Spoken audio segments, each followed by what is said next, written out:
For the 5th time in 10 minutes, I looked down at the badge. Dr. Eleanor Vance, National Institute of Epidemiological Research. The flimsy card didn't capture the real weight. A 48-hour stretch of insomnia and a revulsion, like an invisible film, clinging to my skin. It wasn't the crowd. The 2025 Global Infectious Disease Summit was always a sea of black suits and white lab coats. It was a temple for brilliant minds, where medical breakthroughs were celebrated. But today, what made every one of my senses recoil was the smell. Not the familiar disinfectant or the sweat. It was a strange, sophisticated, and terrifying mixture. Tilting my head back, I caught the sharp temps of ozone, like after a long thunderstorm. It mingled with the rusty, metallic flavor from the screaming air conditioning. And beneath it, a deeper, sickly sweet, damp rot-like vegetation, decomposing slowly in a sealed jar. It wasn't strong, but it crept, infiltrating every corner of Hall B like a virus. I stood in front of the molecular epidemiology poster. My eyes scanned the words, drug resistance, but my mind was elsewhere. It was in room 6 at St. Jude's Hospital, looking at the pale face of little Tommy 5 years ago. The mistake, the hesitation, the cost. The memory hit me like a knife. Eleanor, you seem tense. That dry, icy voice belonged to Dr. Alistair Thorne, my advisor, now a pillar of the CDC. Alistair stood beside me, elegant in a gray suit. His blue-gray eyes bored straight into me, as if seeing every fracture in my mind. He never asked. He always declared. "The smell in here," I said, my voice hoarse. "It's wrong. It's like the air is decomposing." Alistair smirked, a cynical smile. "It's Atlanta, Eleanor. Thousands of sweating bodies, an ancient HVAC, and the stench of ambition. You're just too sensitive." He paused, his gaze like a drill. "Don't let the pressure ruin tomorrow's presentation. It's important for your career, especially after the incident at St. Jude." That name, St. Jude. Tommy. A wave of nausea rose in my throat. I gripped my binder until my fingertips turned white. I made the correct diagnosis. It was a drug-resistant strain of tuberculosis. "You made the diagnosis too late," Alistair corrected, ruthlessly. "In medicine, the difference between correct and in time is the line between life and death. Now, I need you to do something for me." He handed me a magnetic keycard, jet black. It felt cold and heavy. "The old archives, sublevel L4. It's off the official maps. The code is 1803. You need to bring me the old research file on instantaneous reflexive innervation syndrome. It's in box 44, just that one." I looked at the card, then at Alistair. "Why me? And why that old file?" "Iris, I'd never heard of it." "Because you're the only one I trust right now," he said, his voice lowering. "And because the department needs it for a classified project. Do it now, before the conference ends." An unexplainable unease washed over me. Why was an obsolete file in a secret basement? Why didn't Alistair go himself so secretively? Was this a trap? A test? But curiosity and a desire for redemption won out over the fear. I wanted the truth. I wanted to prove to Alistair and to myself that I no longer hesitated. I left the noise of the hall, heading for the service elevator. The atmosphere changed instantly. The hallway was narrower, lined with old, yellowed marble tiles. The conference sounds were swallowed by the thick walls. Only the monotonous hum of old fluorescent lights remained, and the clatter of the ventilation, like a diseased heart. The servicey elevator was a gray metal box covered in dents. I slid the black card into the slot. A dry click, and the L4 button glowed a dull red. The elevator shuddered downward, the pressure change making my ears pop.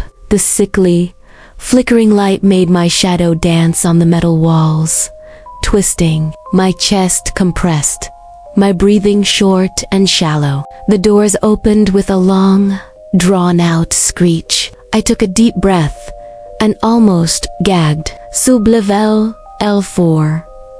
Frigid air hit my lungs, the damp, bone-chilling cold of deep earth. The smell here was 10 times stronger. The initial sweetness had mutated into a faint, fishy tang, mixed with rotting paper, dust, and something organic, putrefying.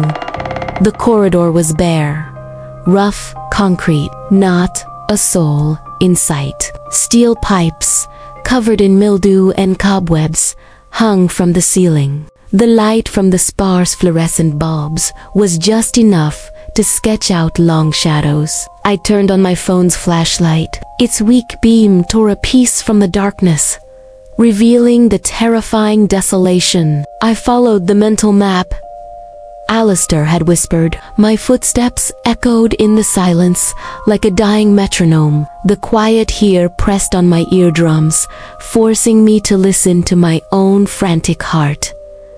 I found the door, a heavy gray-blue metal slab with an old, dusty keypad. My heart stopped as I brought my trembling fingers up, pressing the numbers 1803. A short, sharp beep. Then the door let out a terrible groan before slowly receding into the wall. Inside was the archive room. A forest of metal. Towering steel shelves ran the length of the pitch-black room, filled with old, dusty file boxers. The air was becoming suffocating. I walked along the aisle, my eyes fixed on the faded numbers. 40, 41, 42. My heart tightened. 43. And then 44. I pulled the box out.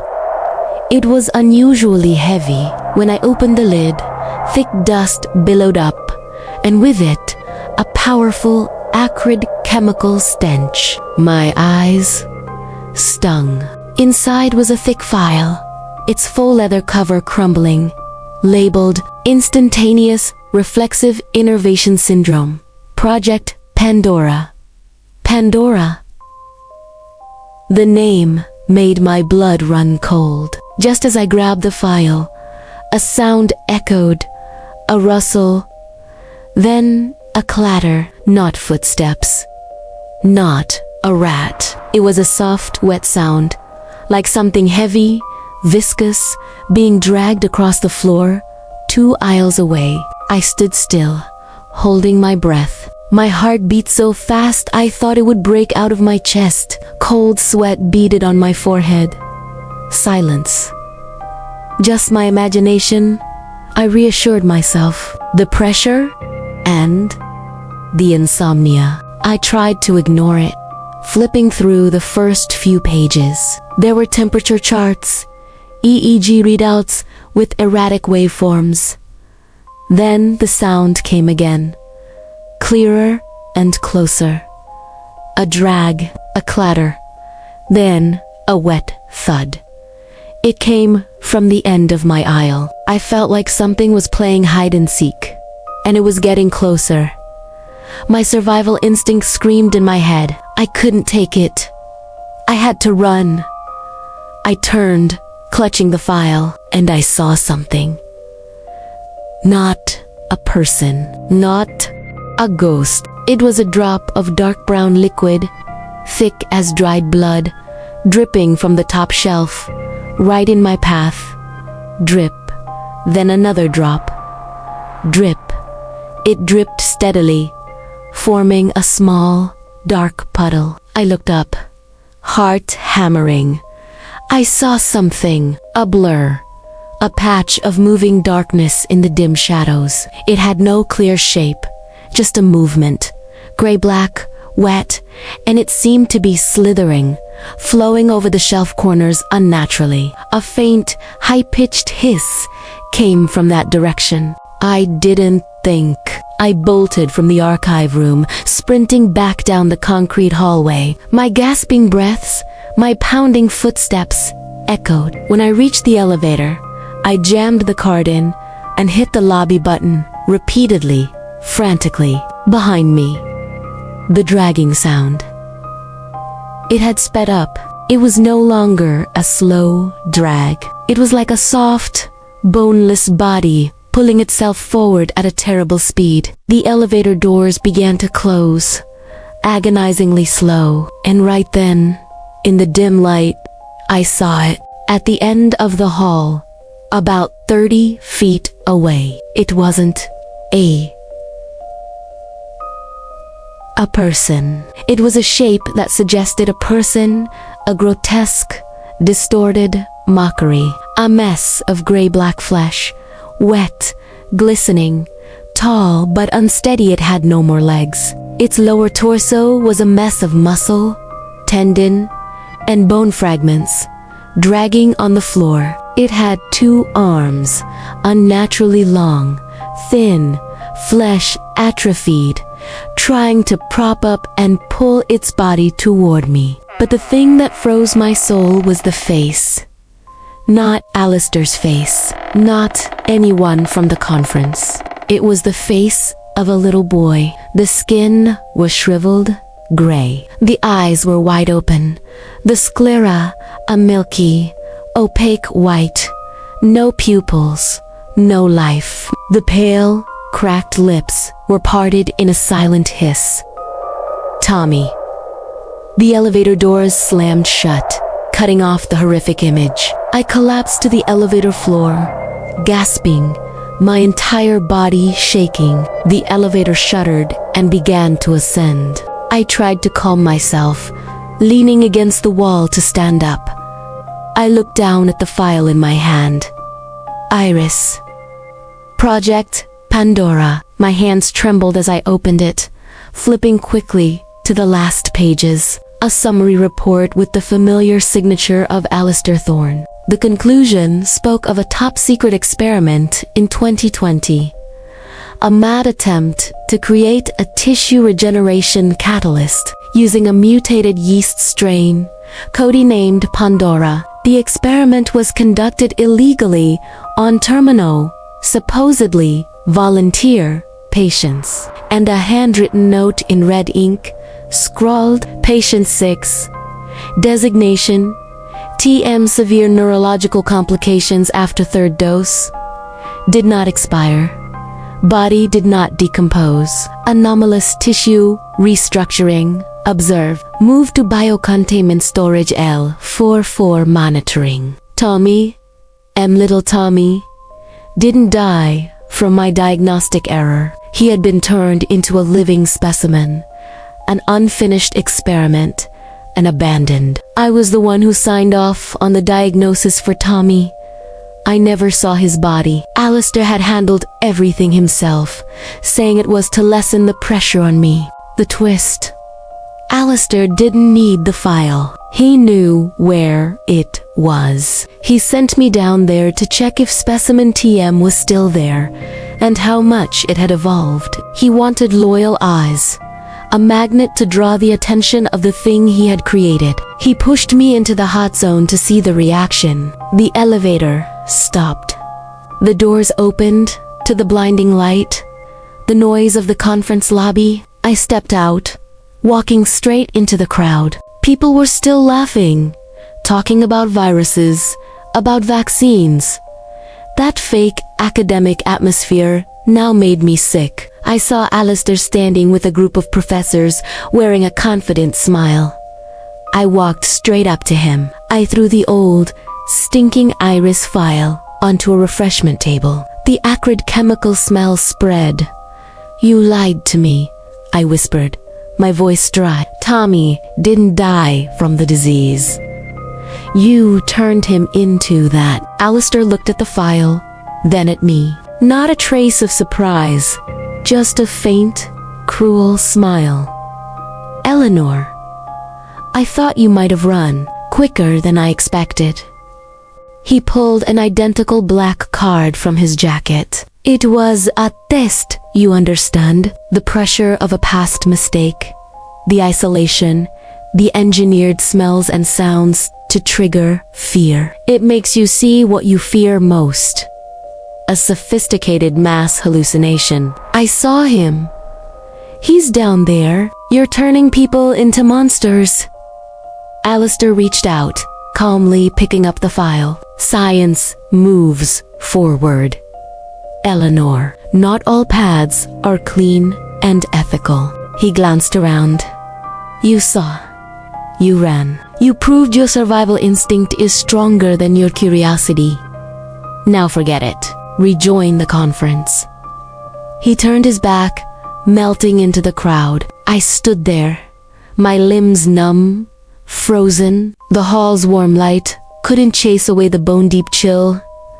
In the darkness in my mind, from L4, I took out my phone, tried to call the police, but my fingers were numb. I was paralyzed by fear, disgust, and profound helplessness. Suddenly, a calm, familiar voice boomed from the PA system. It was Alistair's. Your attention, please. All access to service areas and sublevels is now temporarily closed. Due to an unforeseen chemical spill, please remain calm and proceed to the center of the main hall. A heavy, uncertain silence fell over the hall. People began to look at each other. Curiosity quickly turned to unease, to anxiety. And then I smelled it. Again, the stench, acrid, of chemicals and rotting flesh. It wasn't faint anymore. It was thick, overpowering. It was coming from above. I looked up at the ceiling, at the air conditioning vents.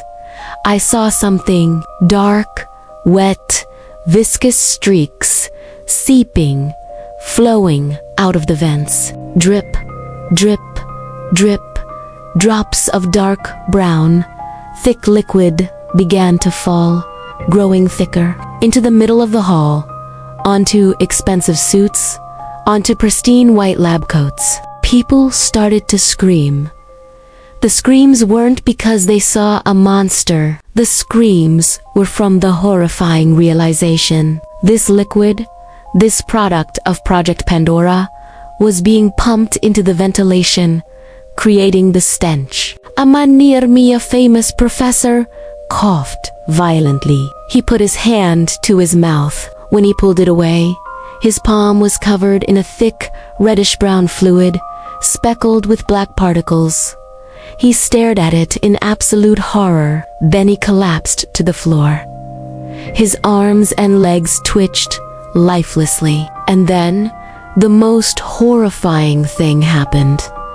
His eyes snapped open, completely reflexive. Pupils dilated, empty. His lips parted, only a dark, thick mucus flowing out. And then, his body began to move.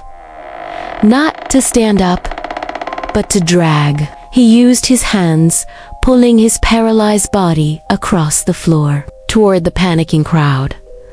IRIS, instantaneous reflexive innervation syndrome. It wasn't a syndrome. It was a disease, a reconfiguration, and it was spreading.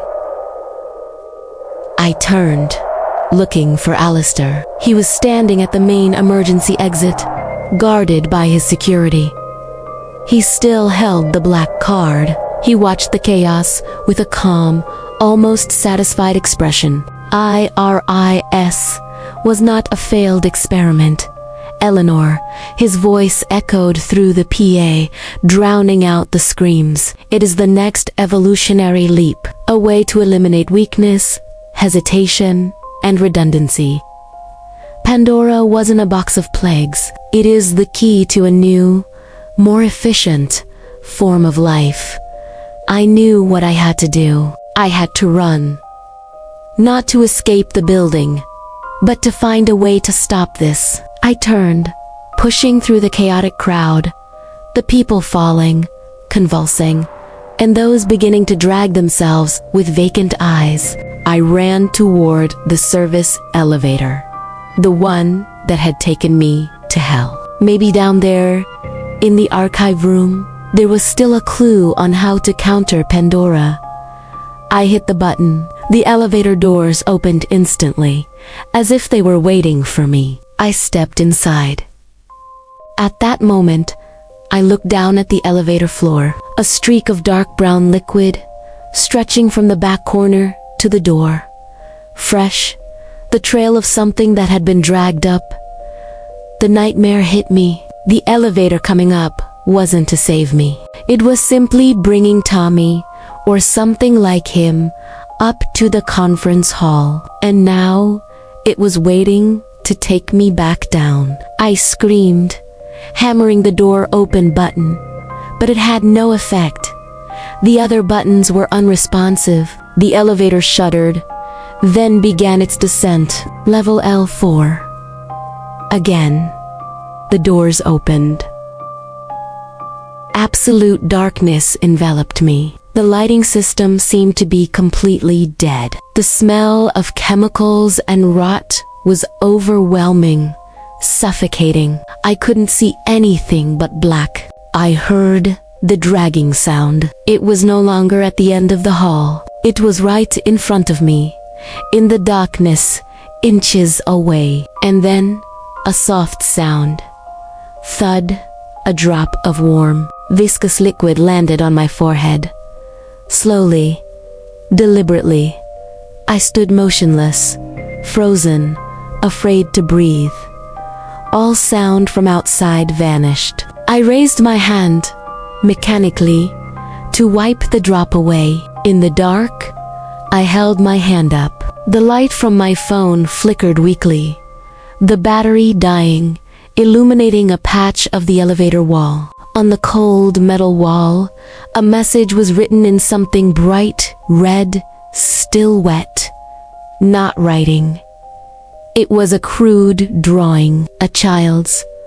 A round face, with 2 dots for eyes and a wide, curved smile. Below it, a line of small, neat handwriting in black ink. Don't hesitate, doctor. The elevator doors closed, slowly, smoothly, without a sound. I didn't hear the dragging anymore. No breathing. No sound at all. Only absolute thick silence and the bone-deep cold. And in that silence, the echo of Tommy's final warning seemed to ring in my mind, clearer than ever.